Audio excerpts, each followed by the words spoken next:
Deputy Speaker. I come at this debate from my experiences as Justice Secretary in Scotland for 7.5 years.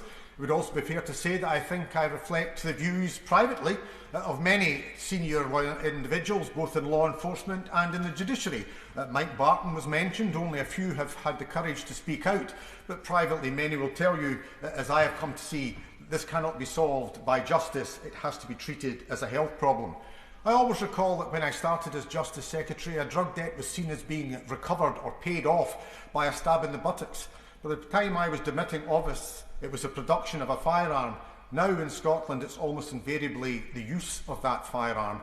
The levels of violence are escalating.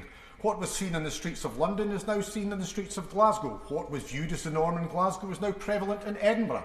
The whole equivalent of the county lines, this is spreading across our country, and we are not defeating it in any shape or form. If it could be done by law enforcement, if it could be done by military power, then the United States would be drug-free.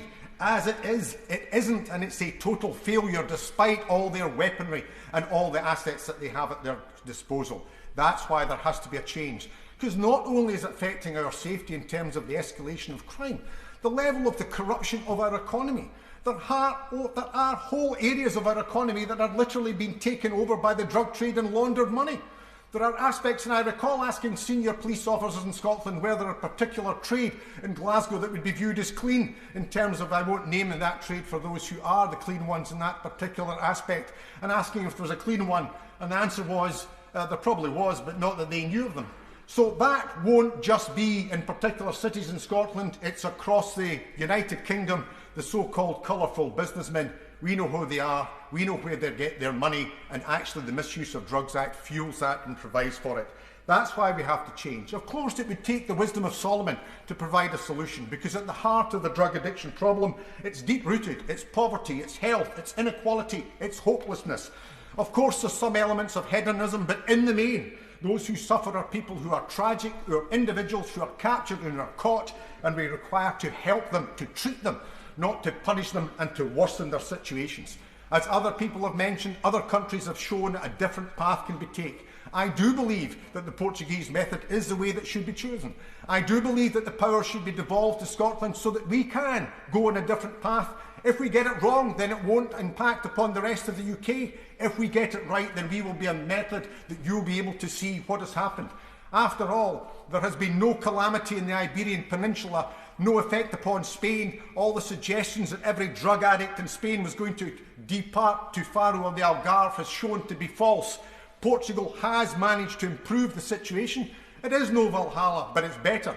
But if the Minister is not prepared to devolve drug policy in whole, then I do believe that there has to be some flexibility. And my friend from the Edinburgh East mentioned earlier the request by the Scottish Drug Secretary for a summit to discuss aspects that can be changed.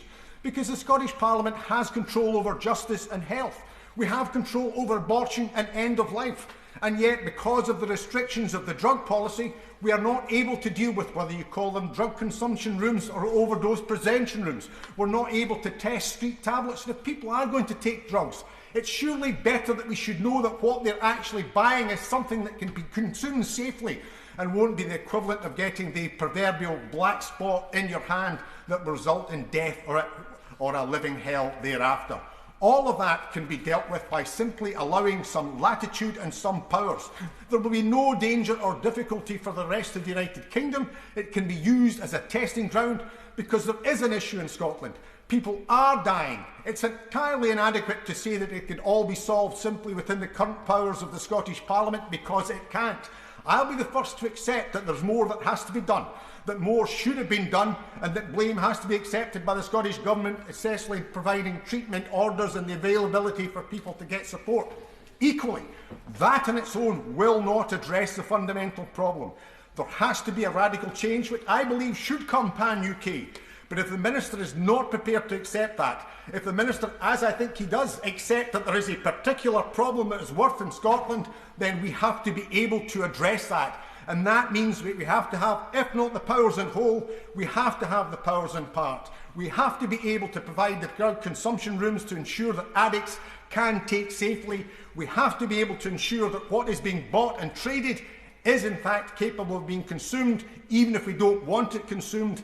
There has to be a better way, because the intransigence being shown by Westminster is being paid in the communities of Scotland and the deaths of far too many individuals.